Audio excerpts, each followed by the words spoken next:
Assalamualaikum warahmatullahi wabarakatuh. Selamat pagi semuanya. Alhamdulillah kita bisa bertemu kembali melanjutkan materi pada pagi hari ini. Nah, kita sudah sampai di modul 6 yaitu kita akan mempelajari terkait dengan layer data link. Ya, ini kelanjutan detailnya terkait dengan layer kedua pada OSI layer yaitu data link. Itu. Nah, kita belajar tentang apa saja sih? Pertama adalah tujuan lapisan data link layer. Nah, tujuannya untuk apa gitu ya. Jadi dalam konteks enkapsulasi dan dekapsulasi untuk melewati media ya harus melewati layer data link ini yaitu melakukan enkapsulasi dalam bentuk frame gitu ya. Tujuannya untuk apa gitu ya. Kemudian yang kedua adalah kita mempelajari terkait dengan berbagai macam jenis topologi. Kemudian yang ketiga adalah terkait dengan frame data link. Tujuan dari layer data link, nah ini bisa dianalogikan seperti ini teman-teman. Jadi kalau misalkan kita bermain bola golf atau bermain bola apapun lah, bola sepak bola ya. Nah, tentu bola itu ketika berjalan setelah kita tendang ya, lewat udara, lewat rumput, tanah, tentu di sini akan mempengaruhi kecepatannya gitu ya. Nah, sebuah frame ya kita membicarakan frame di sini ya karena kita masuk di layer data link. Sebuah frame itu bisa berjalan gitu kan. Itu kan kecepatannya sesuai dengan media transmisi yang dia lewati gitu ya. Tentu akan berbeda media transmisi wireless ya dengan media transmisi wired. Nah, seperti itu. Nah, analoginya seperti bola ketika misalkan lewat udara kemudian melewati ini misalkan adanya air, nah tentu kan akan berbeda kecepatannya. Seperti itu. Nah, lapisan data link ini bertanggung jawab atas komunikasi antar network interface pada setiap end device ya. Jadi NIC PC-nya Mas Alfa, kemudian NIC web server. Nah, ini bagaimana ini proses berkomunikasinya. Tentu di sini perlu adanya namanya MAC address sebagai sebagai header frame terdapat informasi source MAC address ya dan juga destination MAC address yang merupakan alamat fisik gitu. Nah, di data link layer ini juga dia memungkinkan untuk memastikan ya ketika berkomunikasi dengan layer atasnya, berarti layer atasnya itu apa? Layer atasnya apa? Layer network gitu ya. Jadi ketika proses enkapsulasi dia akan menerima menerima paket di layer 3, kemudian diubahlah menjadi frame ya, kemudian proses di bawahnya dia itu mengantarkan frame di bawahnya yaitu physical seperti itu. Nah, di layer 3 di sini ya terkait dengan IPv4 ataupun IPv6 gitu ya. Ketika nanti proses dekapsulasi berarti ya bagaimana frame itu bisa dibaca di layer atasnya yaitu layer network. Oke, kemudian data link layer ini juga dia bisa melakukan deteksi kesalahan ya. Jadi ketika frame itu ingin dikirimkan, ketika ada yang korup ya maka akan di-reject gitu. Nah, terus terkait dengan frame yang error ini bagaimana? Jadi di layar transport kemarin kan ada ini ya, flow control juga. Nah, ini memastikan kalau TCP ini memastikan ketika ada segmen itu terjadi error gitu ya, maka di-retransmit lagi. Nah, untuk di layar data link ini tidak ya. Jadi kalau ada frame korup ya sudah di-reject seperti itu. Karena memang bukan tanggung jawabnya.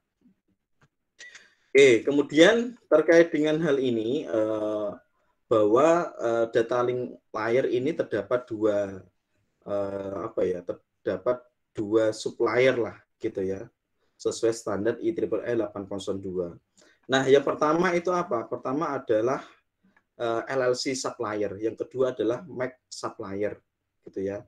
Nah, LLC supplier ini tugasnya sebagai apa? Dia itu memastikan berkomunikasi antara perangkat lunak jaringan di lapisan atas dan perangkat keras di lapisan bawah. Ya, mungkin bisa dikatakan ya LAN-CAT itu pasti ada drivernya, kan kayak gitu ya. Nah, ini LLC supplier itu menghubungkan itu gitu ya. Kemudian yang kedua adalah MAC supplier. Nah, MAC supplier ini tanggung jawabnya apa? Tanggung jawabnya adalah melakukan enkapsulasi dan kontrol akses media. Jadi memastikan nih media yang dilewati itu apa, ya, gitu ya. Apakah Ethernet, apakah dalam bentuk wireless LAN, apakah dalam bentuk WPAN ya. Nah, ini wireless personal area network. Nah, ini tanggung jawabnya dari MAC supplier. Nah, network data link physical ini dalam satu LAN card seperti itu. Nah, untuk Ethernet kita tahu ini adalah terkait dengan standar berbagai wired ya, kan untuk fast Ethernet ya, ataupun gigabit Ethernet ataupun 10 gigabit Ethernet. Nah, WLAN dengan standar IEEE 802.11 ini terkait dengan wireless LAN ya. Nah, ini terjadi pada perangkat access point, router access point, seperti itu. Nah, WPAN ini standar untuk Bluetooth ya, nah, ataupun RFID. Nah, ini biasanya misalkan untuk Bluetooth ya terjadi pada perangkat-perangkat smartphone kita, bagaimana kita proses apa itu mengirimkan misalkan foto, menerima foto, seperti itu. Kemudian MAC supplier ini juga menyediakan addressing ya, addressing. Nah, artinya apa? Bahwa di sini ada sebuah alamat yang menjadi panduan nanti untuk layer atasnya yaitu IP address. Nah, berupa apa? Berupa alamat source MAC address dan alamat destination MAC address. Seperti itu. Kemudian dalam menyediakan akses media ya, tentu di sini apa itu bagaimana frame itu ya, frame itu bisa sampai ke tujuan, tentu kan di sini melewati berbagai apa itu media transmisi, melewati berbagai perangkat jaringan seperti itu. Nah, dalam case ini misalkan nih Pak Alfa ini mengirimkan ya, misalkan dia request HTTP gitu ya. Kemudian ketika sebelum masuk di media transmisi di sini kan akan melakukan apa? Proses enkapsulasi gitu ya. Nah, mulai dari enkapsulasi dari bentuk data, segmen, paket, frame, bit, kemudian ditransmisikan lewat media transmisi kabel. Nah, ketika sebuah bit itu ya, bit itu sampai di perangkat jaringan, nah, yang merupakan di sini adalah router. Router merupakan perangkat jaringan yang bekerja di layar 3. Nah, maka di sini proses apa? Dekapsulasi, membuka apa? Membuka paket. Nah, membuka paket ini dia membaca IP address destination ya, source dan destination gitu. Nah, berarti dia harus membuka paketnya sampai layar apa? Layar apa? Layar network. Jadi bit dibuka, kemudian informasi MAC address. Nah, itu belum bisa membantu dia itu melakukan forwarding paket. Kemudian dia buka sampai layar network gitu ya. Paketnya dibuka sampai layar network. Baru ditransmisikan. Nah, ketika proses dia itu receive, kemudian dia transfer lagi ke router berikutnya, maka dia akan melakukan enkapsulasi lagi. Nah, proses enkapsulasi ini cukup dia sampai di layar 3 gitu ya. Layar 3 kemudian ditransmisikan ke dalam bentuk frame bit gitu ya, lewat media transmisi, kemudian dibuka lagi. Nah, membuka lagi ini juga sampai layar 3. Seperti itu. Nah, ketika melewati misalkan PC kemudian ada switch. Nah, berarti di sini perangkat switch juga melakukan enkapsulasi dekapsulasi, yaitu sampai layer 2 seperti itu. Nah, tetapi memang ketika ditransfer semuanya itu dalam bentuk biner, gitu ya. Kemudian sampai sini bisa dimengerti ya. Pada setiap hub di sepanjang jalur ini memastikan router itu menerima informasi frame, kemudian di-forwardkan. Dia ketika ingin memforward membutuhkan alamat IP address. Oke. Kemudian ada standar yang mengatur itu semua, yaitu sebuah organisasi yang kemarin di layar fisikal sudah kita terangkan, yaitu ada organisasi IEEE gitu ya, ada ANSI, ITU, ISO yang mengatur standar itu semua, gitu ya, mulai dari physical layer, data link layer. Kemudian terkait dengan topologi, ini juga sudah kita bahas di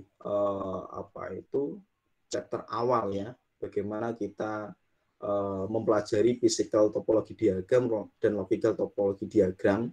Dan tentu di sini yang terpenting yang harus kita ketahui bahwa physical topologi diagram itu menyediakan informasi tentang apa? Menyediakan tentang informasi perangkat itu ditaruh di mana, gitu ya.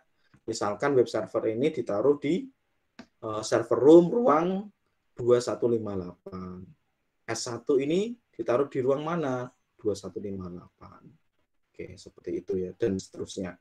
Kemudian terkait dengan logical topologi diagram ini memberikan informasi tentang apa gitu ya, tentang informasi interface ya, interface yang menghubungkan antar perangkat ataupun IP networknya. Nah, kita detailkan IP hostnya juga boleh. Nah, di sini biasanya kalau saya sendiri dalam bekerja gitu ya, best practice-nya saya menggabungkan dua topologi ini ya, fisik dan logik ya. Nah, sehingga dalam satu topologi itu memberikan informasi secara utuh gitu. Nah, di dunia kerja, nah ini maksudnya seperti apa sih Pak implementasinya? Nah, misalkan gini teman-teman. Jadi sebelum kita itu melakukan konfigurasi perangkat di jaringan gitu ya, katakanlah kita membuat jaringan itu dalam dari awal ya, dalam kondisi baru. Nah, kita itu tidak langsung config, tetapi harus jelas nih perencanaan kapasitinya seperti apa, gitu ya, topologinya seperti apa, interkoneksinya nanti bagaimana, gitu ya.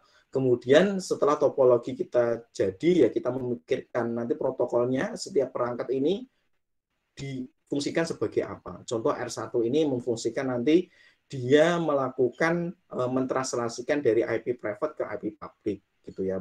Kemudian merutinkan dari jaringan lokal ke internet. Nah, ini di sini perannya R1. S1 perannya sebagai apa? Perannya sebagai VLAN, perannya sebagai VLAN gitu, melakukan segmentasi antar misalkan layanan publik, IP networknya sendiri.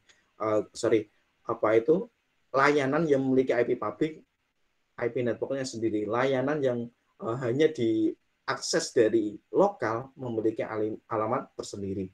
Nah, seperti itu. Jadi ibaratnya topologi ini ya kita bisa menganalogikan seperti hanya organisasi gitu ya. Ketua perannya sebagai apa? Sekretaris perannya sebagai apa? Bendahara perannya sebagai apa?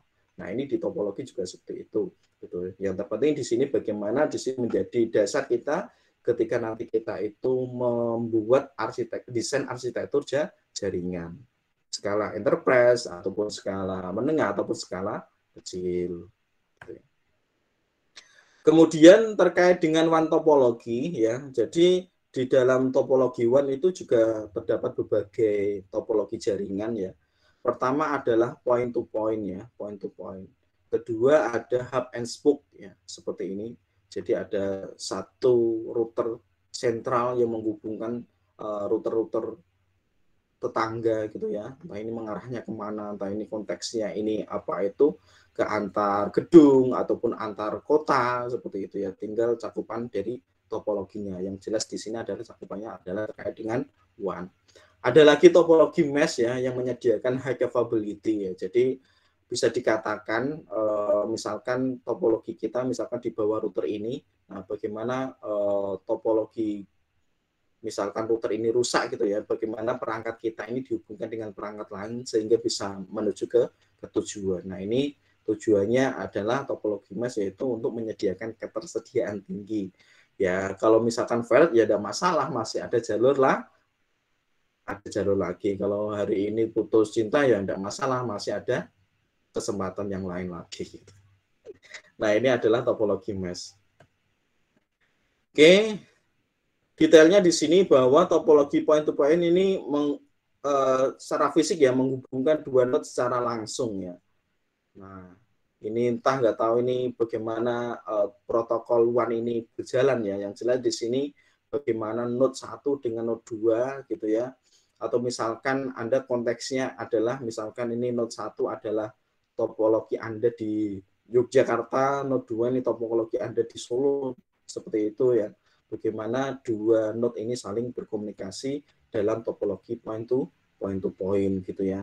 Yaitu konteksnya VPN ataupun direct langsung. Oke. Kemudian di sini juga tidak memungkinkan ya. Jadi kalau bisa di sini point to point itu ya tidak ada host lain gitu ya. Yang namanya point ya antara aku dan kamu kan ya gitu ya. Antara node 1 dan node 2 gitu ya. Kemudian terkait dengan topologi LAN ya. Kalau tadi kan WAN ya, ada point to point, hub spoke atau tadi mesh ya.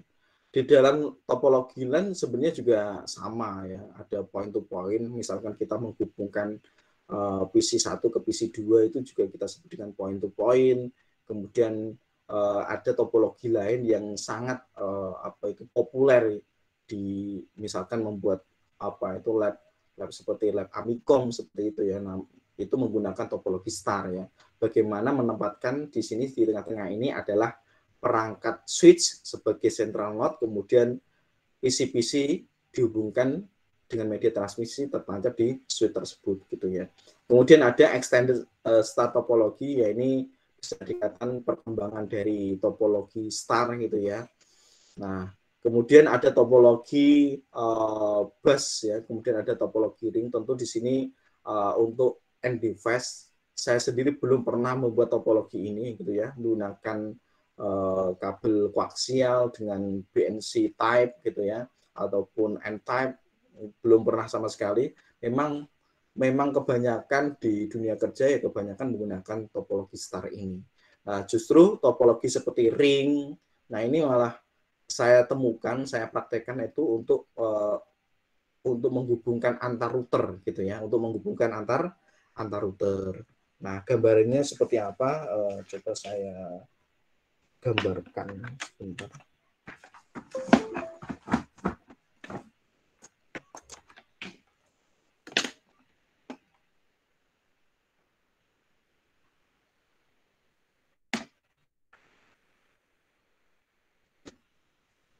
Misalkan ya terkait dengan router, yaitu maksudnya misalkan router 1, router 2, router 3, nah ini misalkan seperti ini. Kemudian di sini ada perangkat switch ya. Baru di bawahnya adalah PC gitu ya. Ataupun ada switch di bawahnya lagi gitu ya. Nah, seperti ini. Nah, gitu ya. Kita hubungkan. Tetapi kalau gambarnya seperti ini bukan lagi ring ya, tetapi belas ketupat ya, tinggal seperti ini ya. Oke, baru ke internet gitu ya, misalkan internet. Ada 2 ISP gitu. Nah, ini juga bisa. Oke, artinya saya sendiri untuk topologi ring, untuk jaringan LAN ini belum pernah sama sekali, belum pernah menemukan di pekerjaan menggunakan topologi ring ya. Ring ini lebih banyak terkait dengan bagaimana kita menghubungkan WAN atau menghubungkan antar router ya untuk menciptakan high capability seperti itu. Kemudian juga bagaimana kita proses komunikasi ya. Jadi seperti halnya yang kita lakukan di sini ya, seperti halnya yang kita lakukan di sini, Saya ngomong, kalian mendengarkan, kalian ngomong, saya mendengarkan. Nah, ini adalah proses half duplex ya, proses komunikasi half duplex ya. Jadi hanya satu perangkat mengirimkan dalam waktu bersamaan gitu ya, yang lain mendengarkan atau menunggu seperti itu. Nah, half duplex ini terjadi pada komunikasi pada jaringan wireless LAN seperti itu. Kemudian ada juga komunikasi secara full duplex. Nah, ini bagaimana komunikasi TX-RX ya, TX transfer receiver antara dua perangkat itu bisa saling bersamaan dalam suatu waktu gitu. Nah, ini terjadi pada perangkat Ethernet switch ya. Nah, ini beroperasi pada secara full duplex. TX-RX bisa dilakukan dua perangkat atau lebih ya, semuanya bisa bersamaan. Kemudian metode access control. Nah, jadi bisa dikatakan contention based access akses berbasis kompetisi ataupun rebutan gitu ya. Jadi semua node yang beroperasi di half duplex ini bersaing untuk menggunakan media. Saya mengirimkan gitu ya. Nah, di sini ada dua metode ya. Pertama adalah CSMA-CD, yaitu Carrier Sense Multiple Access Collision Detection ya. Jadi ibaratnya CSMA-CD itu dalam satu ruang kelas ya, dalam satu ruangan ada sebuah kegiatan yaitu rapat ya. Nah, ketika dalam satu ruangan itu ada 10 orang ingin ngomong ya, collision detection CSMA-CD ini ibaratnya gini. Jadi ketika ngomong itu ya bergantian gitu ya. Ketika saat di ngomong, yang lain itu ya memastikan, oh berarti saya tidak boleh ngomong dulu. Nanti kalau saya ngomong berarti informasinya jadinya rancu, tabrakan kan kayak gitu. Nah, itu adalah sebuah aturan bagaimana proses berkomunikasi supaya apa? Supaya tidak terjadi tabrakan ya. Collision detection, deteksi terjadi tabrakan. Oke. Kemudian ada lagi metode, nah ini terjadi di mana? Terjadi di topologi bus ya, topologi bus. Nah, ini bisa dikatakan topologi lama, jadul. Kemudian ada lagi metode dalam komunikasi itu dengan cara Carrier Sense Multiple Access with Collision Avoidance. Nah, analoginya gini teman-teman. Misalkan tadi dalam satu forum rapat gitu ya, ada 10 orang gitu. Nah, ketika ingin berbicara itu harus ada tambahan aturannya gitu ya. Kalau yang pertama yang CD tadi collision detection itu saya berbicara Pak Ketua gitu. Nah, bilang gitu. Nah, kemudian yang CA ini, collision avoidance, ini menambahkan aturan lagi. Sebelum ngomong harus angkat tangan dulu. Nah, angkat tangan, kemudian saya izin ngomong Pak Ketua, gitu. Nah, ini adalah bagaimana metode Carrier Sense Multiple Access with Collision Avoidance. Nah, tujuannya apa ya? Tujuannya supaya frame itu ya tidak saling bertabrakan, ya, collision ya, terjadi tabrakan.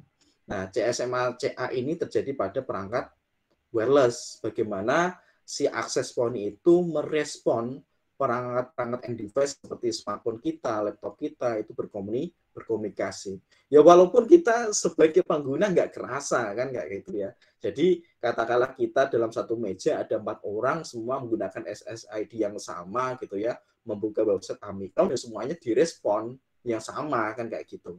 Nah, ini bagaimana kecepatan responnya, tetapi dalam konteks cara menangani permintaan sama-sama meminta HTTP request ya prosesnya seperti ini gitu. Jadi bergantian, tidak bisa bersama-sama gitu.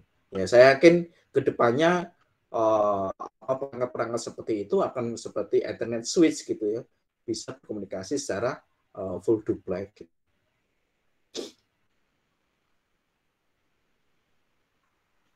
Kemudian terkait dengan akses kontrol, akses deterministik di mana setiap node memiliki waktu tersendiri di di media. Kemudian digunakan pada jaringan lama ya, seperti token ring ataupun ARPANET. Nah, saya sendiri belum pernah ya untuk membuat topologi ring pada jaringan LAN gitu. Nah, ini tadi yang saya sampaikan bahwa metode CSMA-CD ini digunakan legacy Ethernet LAN, bisa dikatakan ini topologi lama ya. Ada perangkat Ethernet topologi teknologi lama ya. Jadi berkomunikasi beroperasi dalam bentuk half duplex. Artinya dalam waktu bersamaan itu tidak bisa ngirim TX RX ya. TX pun berbarengan tidak bisa gitu ya. TX tidak bisa. Transfernya harus bergantian gitu ya. Kemudian CSMA CD ini digunakan mendeteksi proses deteksi tabrakan ya, yang tadi sudah saya sampaikan bahwa ketika ingin mengirimkan sebelum dia itu frame dikirimkan ya harus dipastikan dulu ya. Saya ngirim gitu ya. Yang lain ya harus mendengarkan gitu ya. Bergantian. Nah, kemudian berikutnya adalah SMA-TA. Nah, ini bagaimana misalkan tadi ya analoginya dalam satu meja ada 3 laptop yang terhubung dalam SSID sama gitu ya. Nah, ini ceritanya bahwa komputernya Alpha ini menerima frame dari wireless, media transmisi wireless ya. Artinya apa? Komputernya Beta Charlie ini ya menunggu kayak gitu. Artinya saya harus menunggu dan tidak boleh mengirim ya, seperti itu. Nah, tujuannya apa? Ya, tujuannya tadi untuk mengurangi atau menghindari frame itu terjadi tabrakan. Nah, data dienkapsulasi ini pada frame itu terdapat 3 komponen ya. Pertama adalah ada header, ada data, ada trailer. Nah, ini isinya apa? Nah, jadi header ini berisi tentang frame start ya.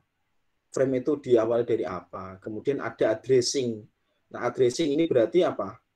Berupa informasi source MAC address dan destination MAC address. Ada juga type, ini mengidentifikasi enkapsulasi protokol layer 3. Protokol layer 3 itu apa? Berarti IPv4 ataupun IPv6. Kemudian ada juga di komponen header ini adalah kontrol ya. Tentunya di sini untuk mencegah terjadinya collision atau tabrakan. Berupa apa? Contohnya ini yaitu mengidentifikasi flow control ya, layanan flow control ya, sehingga tidak terjadi tabrakan. Oke. Kemudian data itu sendiri, paket ya, data itu sendiri atau kita sebut dengan frame gitu ya. Yang berikutnya adalah komponennya adalah trailer ya. Jadi sepaket ini ya, ibaratnya gerbong ini ada header, ada paket, ada trailer. Nah, trailer ini adalah komponennya deteksi error ya, ada error. Kalau ada error atau di korup ya di reject gitu ya. Kemudian yang terakhir adalah frame stop seperti itu. Oke. Kemudian mungkin terkait dengan hal ini ya, terkait dengan hal ini Anda bisa melihat kemarin yang kita praktekkan menggunakan Wireshark ya. Bagaimana kita melihat frame start-nya, addressing MAC address-nya, type-nya terkait dengan nanti bagaimana berkomunikasi ke IP logic yaitu IPv4 ataupun IPv6 ya. Kemudian terkait dengan kontrolnya dan datanya seperti apa gitu ya. Tentu terkait dengan data ini kalau kita konteksnya misalkan apa? Misalkan Anda menginputkan username password pada sebuah situs gitu ya. Nah, di situ protokolnya yang aktif HTTP gitu ya, tidak HTTPS, maka terkait dengan informasi username dan password ya bisa kita lihat menggunakan Wireshark gitu. Makanya penting sekali bagaimana kita menggunakan protokol yang lebih aman seperti HTTPS. Oke. Kemudian layer 2 address ya, alamat layer 2 ini tentu mereferensikan terkait dengan alamat fisiknya. Nah, alamat fisik ini alamat yang di-generate berdasarkan vendor masing-masing ya. menggunakan alamat apa, menggunakan apa itu angka apa? Angka heksadesimal ya. Nah, alamat itu terkandung ya atau tersimpan gitu ya dalam header frame. Nah, header frame tadi. Dalam header frame. Kemudian digunakan hanya untuk mengirimkan lokal ya dari frame. Misalkan Anda bisa melihat pada topologi ini ya. Kalau Anda lihat pada topologi ini ada berapa network? Ada tiga ya. Pertama adalah PC ke router, PC ke R1, kedua adalah R1 ya link antar interface R1 dan R2. Kemudian network ketiga adalah interface R2 ke server gitu ya. Nah, layer 2 ini akan berubah di setiap networknya gitu ya. Begitu ya. Kemudian untuk layer 3 ini tetap sama ya. Source IP-nya adalah 192.168.1.110. Destination-nya adalah sama tetap yaitu 172.16.1.99. Seperti itu. Bisa dimengerti ya. Karena MAC address setiap LAN card ini berbeda-beda gitu. Nah, maka di sini tugasnya si router tadi proses ketika menerima ya proses dienkapsulasi, ketika mengirim dia enkapsulasi lagi seperti itu terjadi pada R1. Kemudian terkait dengan teknologi pada LAN ataupun WAN ya. Nah, di sini terkait dengan layer data link ini ya protokolnya ya yang digunakan ada teknologi Ethernet, ada wireless yaitu menggunakan 802.11 ya ataupun dengan teknologi point to point ya ataupun HDLC frame relay. Nah, ini biasanya untuk protokol-protokol WAN, PPP, HDLC frame relay atau konteksinya misalkan seperti VPN itu juga apa itu bekerja di layer 2, misalkan L2TP. Nah, itu L2 artinya menunjukkan bahwa protokol VPN itu bekerja di layer 2 seperti itu ya. Oke, masih ingat kan tujuannya protokol itu apa? Protokol itu adalah sebuah aturan yang mengatur supaya apa? Supaya antara apa itu source device ya, device sumber dan device tujuan itu bisa saling berkomunikasi. Maka menggunakan protokol apa gitu ya. Oke, mungkin untuk modul ke-6 ini cukup sampai sini. Kita mempelajari berbagai macam protokol di layer 2 gitu ya. Dan bagaimana proses komunikasinya.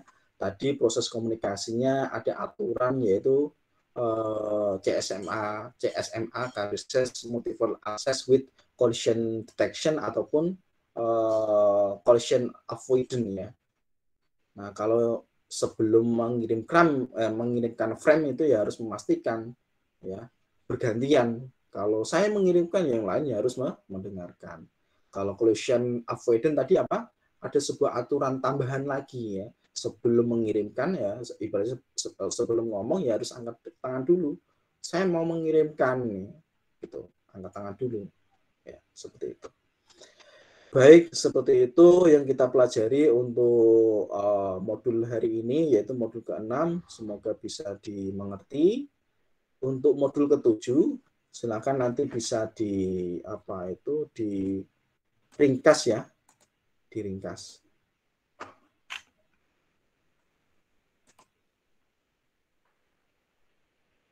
Barangkali ada pertanyaan, silakan.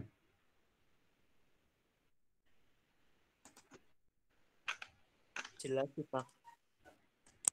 Oke. Jelas ya? Oke. Terima kasih. Mungkin untuk